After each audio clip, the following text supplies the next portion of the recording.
Sorry.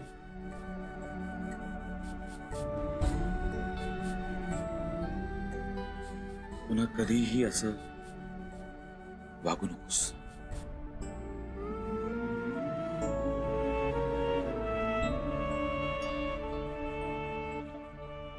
येतो.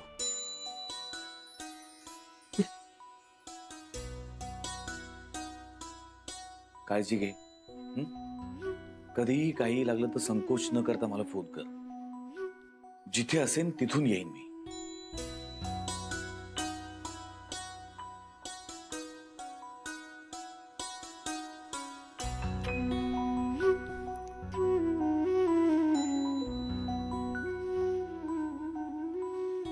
ह्यांना कळलं का? हो म्हणजे असं दिसतंय.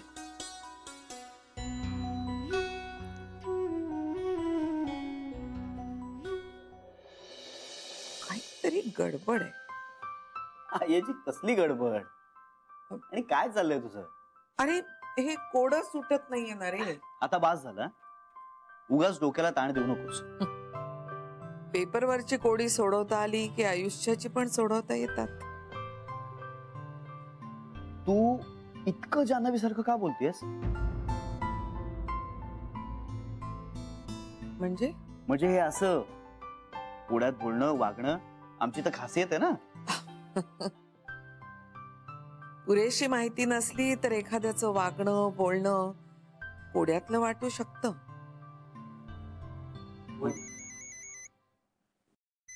आणतो.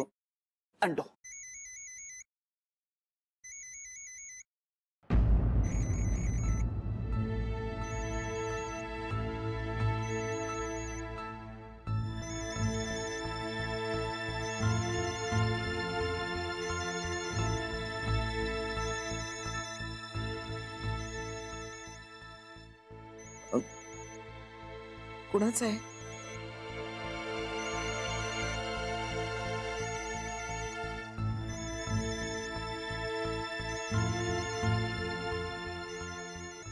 सखी. माझी मैत्रीण आहे. हो पण सखी असं नाव आहे तिचं. का असू शकत नाही? असूच शकतं पण सखी हे जरा म्हणजे असं मॉडर्न नाव वाटतं. माझी मैत्रीण सुद्धा मॉडर्नच आहे. हो असू शकते. घे ना. घे.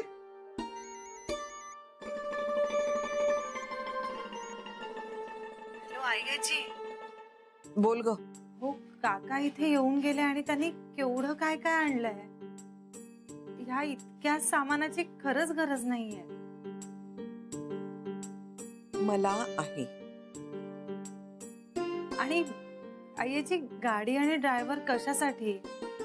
बरं तुम्ही लाडू का केले? तुमची तब्येत अशी आणि तुम्ही. अगं मला आनंद वाटतो. आईजी तुम्ही हे डबा वगैरे कशासाठी?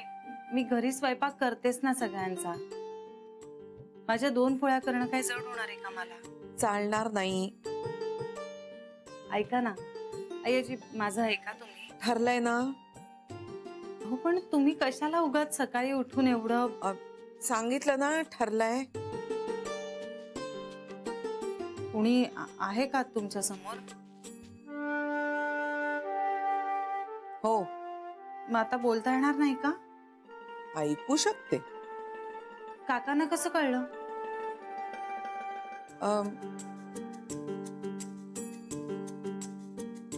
भेटून बोलूया.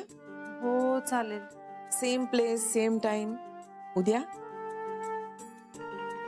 हो पण आईजी जरा लवकर कारण ऑफिसला जायचंय. गाडी आहे ना आता? आईजी प्लीज ना सखी. सखी.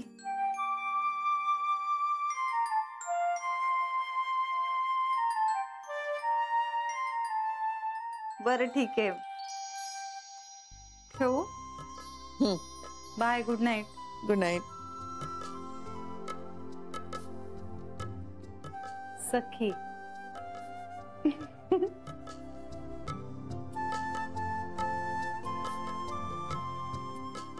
उद्या भेटल्यावर पुन्हा नीट बोलणं होईल आमचं बाबा.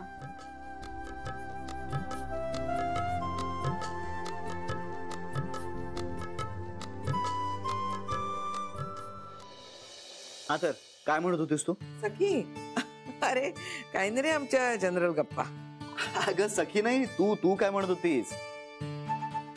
हा ते म्हणजे कोड्यातले काही शब्द सापडलेत, काही उद्या सापडतील. काय काय म्हणजे काय? तुला माहितीये श्री, हे कोडं सोडवलं ना तर मला खूप मोठं बक्षीस मिळणार आहे.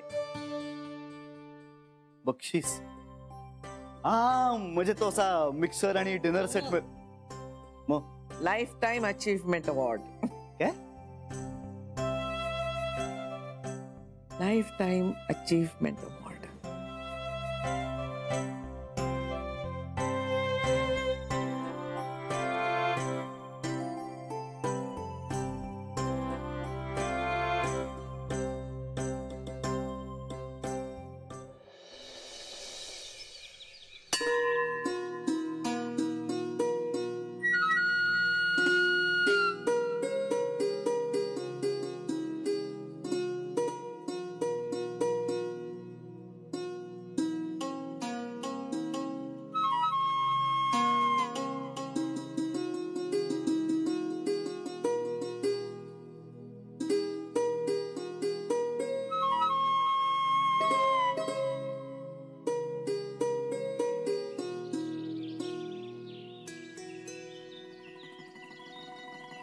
बस, आवडले का लाडू?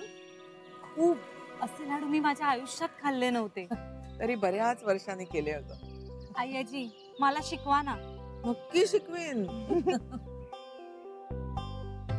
बरं हे घे, हे काय आहे? तुझा डबा. एवढा? 4 माणसं जेवतील त्याच्यात. अगं मुद्दामच दिला. तू ऑफिस मध्ये जेवतेस ना, एकटी नसणार तू, 4 लोक बरोबर असणार, मग कमी नको पडायला. आई आजी केवढं करताय तुम्ही? माझं पतवंड वाढतंय तुझ्या पोटात, त्याला कळायला नको माझ्या आजची चव. त्याला तुमच्या आजची चौकशी कळेल, पण जी आजीचं प्रेम तरी कळेल. आई आजी हे बघ जान्हवी, मला बाळासाठी जे जे करायचंय ते ते करायला तू अडवणार नाहीस, कबूल केलेस तू. हो, पण तुम्ही एवढं सगळं कराल हे माहित नव्हतं मला. अगं मला जेवढा आनंद झालाय ना त्या प्रमाणात मी करणारच. बरं, मी उद्या गायनेकोलॉजिस्टची अपॉइंटमेंट घेतली. आई आजी ठरलं ते ठरलं. बरं, किती वाजता? तू म्हणशील तेव्हा. म्हणजे? अगं डॉक्टर घरचेच आहेत, तुझ्या सोयीनेच जाऊया. कुठे जायचंय? ड्रायव्हरला माहित आहे. तुझं ऑफिस सुटलं की तो घेऊन येईल तुला. आई आजी खरंच किती करताय हो तुम्ही? तरी उशीरच झाला. माझं चुकलंच. आई आजी असं नका ना म्हणू प्लीज. हो बरं, तू प्रेग्नंट आहेस हे मी कांताला सांगितलं असं तुला वाटेल, पण त्यानं तुला नर्मदा योगा सेंटर मध्ये प्रेग्नंट बायकांच्या सेक्शन मध्ये जाताना पाहिलंय. तो सुद्धा जातो ना आजकाल मेडिटेशन साठी. अय्या हो, ते नर्मदा योगा सेंटर खूप छान आहे आई आजी. आपलंच आहे. श्रीच्या वेळेस मी चालवायला घेतलं होतं. आता बघ माझ्या पतवंडाला झाला ना त्याचा उपयोग. आपण जे देतो ते आपल्याकडे परत येतं म्हणते. चांगलं द्या, चांगलंच परत येणार.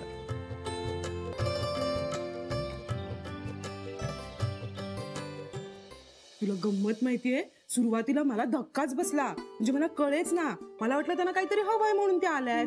तर आई ना डायरेक्ट स्वयंपाकालाच लागल्या अगं. आणि तुला सांगते सरे, इतक्या दिवसांनी पहिल्यांदा आईना असं प्रसन्न छान मूड मध्ये बघितलं मी. वहिनी काही म्हणा तुम्ही, त्या अन्नपूर्णाच आहेत. म्हणजे चांगलं चुंगलं करायचं आणि लोकांना खाऊ घालायचं, यातच आनंद वाटतो त्यांना. पण काय सांगताय काय तुम्ही? आईनी डायरेक्ट किचनचा ताबाच घेतला. हो ना अगं. हो ना, काल पंचपक्वान्नांचा डबा काय नेला, आज स्वतः स्वयंपाक करून सगळा डबा भरून नेला. हे पोहे आईजीने केले? हो अरे, म्हणूनच आम्हाला दिसतंय ना की काही कुरकुर न करता न बडबडता गप गुमान सगळं पोटात चाललंय. हो ना, डबा द्या, ऑफिस मध्ये जाऊन खातो वगैरे नाटकं नाही आहेत. सरू मावशी असं काही नाहीये. खरंच आय्याजीने पोहे केले ते मला माहित नव्हतं म्हणून विचार. अरे असू दे, आम्हाला आनंदच आहे त्यात. पोटभर खा म्हणजे झालं. आणि आईंसारख्या सुगरण त्याच, आम्हाला कल्पना आहे त्याची. एकेकीच्या हाताला असते रे चव. आणि जान्हवीच्याही हाताला आहे. हा, जान्हवी जेव्हा स्वयंपाक कराय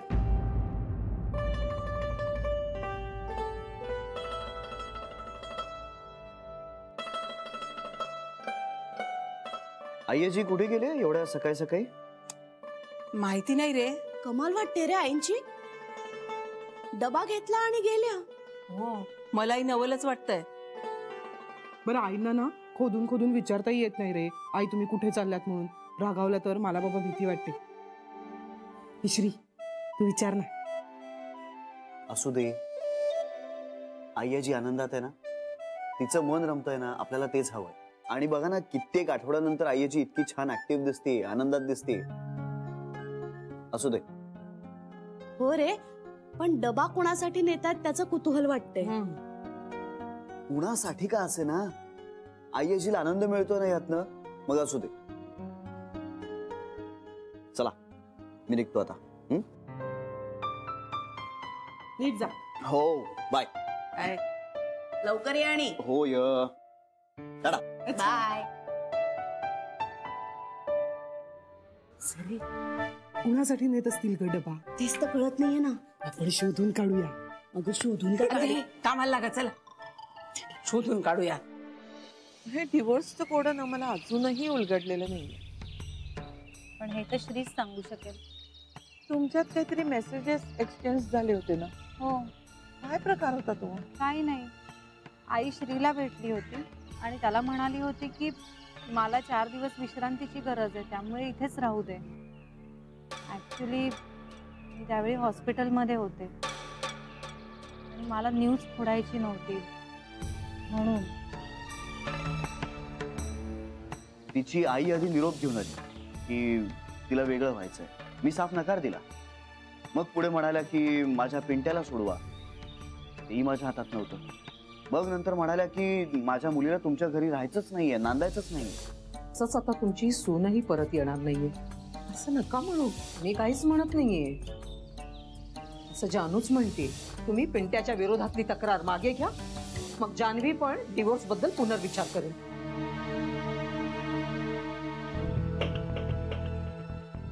काय झालं आईची? नाही, काय नाही, तू बोल. तेवढंच.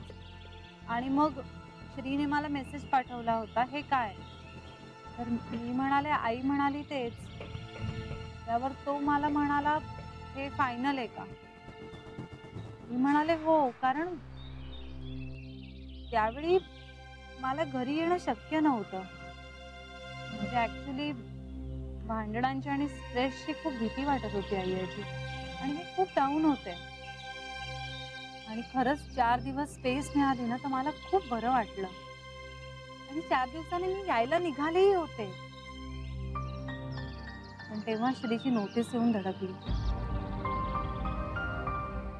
या काळात मला श्रीने इतके धक्के दिलेत ना, मुळात मला धक्के आवडत नाही आणि मला ते पचवताही येत नाहीत आईची.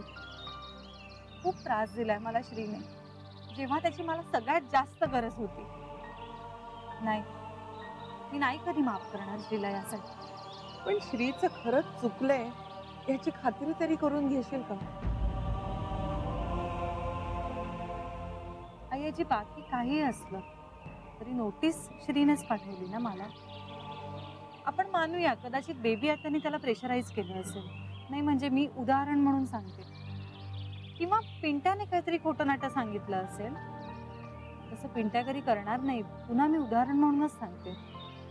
शेवटी नोटीस पाठवणं हे श्रीच्याच हातात होतं ना, आणि त्याने ती पाठवली. आईजी ह्यासाठी दुसरं कोणीच नाही, श्रीच जबाबदार आहे. बाकी वेळी इतके पेशन्स दाखवतो हा मुलगा, यावेळी नाही वाटलं. बरं, ह्या सगळ्यानंतरही मी गेलेच लाचारासारखी त्याच्याशी बोलायला, तेव्हाही नीट बोलला नाही तो. फक्त चिडला माझ्यावर, फक्त त्रास. बाकी वेळीही कोणी असं वागणार नाही. आणि माझ्या तर ह्या अवस्थेत मला स्ट्रेस सोसलाच नसता तर मग. असलं काहीतरी बोलू नकोस प्लीज. नाही बोलणार. या विषयावर आपण बोलू परत. हे संपलेलं नाहीये. आई आजी परत कधीतरी बोलूया आपण. म्हणजे मला आता उशीर होतोय, निघायचंय. निघ. येते.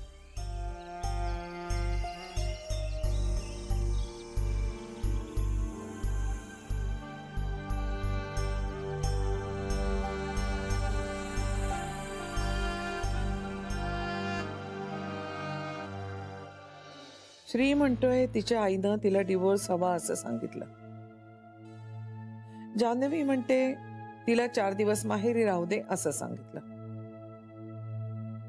श्री खोटं बोलणार नाही, जान्हवी तर नाहीच नाही. मग दोघही पोरं जर खरंच बोलत असतील तर मग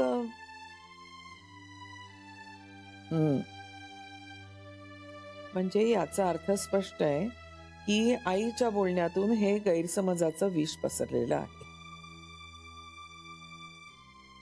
तिच्या आईचा स्वभाव, पिंट्याला सोडवण्यासाठी तिची चाललेली धडपड पाहता तिनं हे केलेलं असूच शकतं. पण एवढ्या टोकाचं? मुलीचा संसार मोडावा इतपत काही मोठं करेल का ती? शेवटी आई आहे. पण पोटच्या पोराला वाचवण्यासाठी सावत्र मुलीच्या संसाराचा बळी देणं सोपं वाटलं का त्यांना?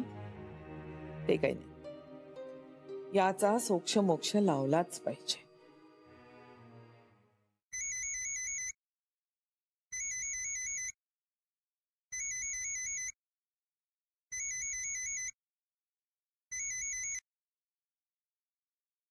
हॅलो. नमस्कार, मी जान्हवीचा बाबा बोलतोय. नंबर आहे तुमचा माझ्याकडे, बोला. 2 मिनिटं वेळ आहे ना तुमच्याकडे बोलायला? हो आहेत ना. तब्येत कशी आहे तुमची? आता स्टेबल आहे. तुम्ही कसे आहात? मी बरा आहे. जान्हवी म्हणाली मला की तुमची भेट झाली म्हणून. ते बरंच झालं. गैरसमज झालेले आहेत, दुसरं काही नाही. मलाही तसंच वाटतंय. संसार मोडायला नको पोरांचा.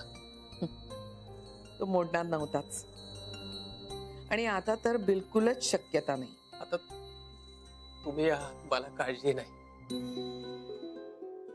पण तरी आमचं काही चुकलं असेल ना तर मोठ्या मनाने क्षमा करा आम्हाला. आणि माझ्या लेकीला. जान्हवी आता आमची आहे. तुम्ही तिची काही काळजी करू नका. खरंच काळजी करू नका. सगळं ठीक होईल. थँक्यू. थँक्यू आजी. लवकरच भेट होईल आपली. हो हो, मी पण वाट बघतोय. ओके, ठेवतो फोन.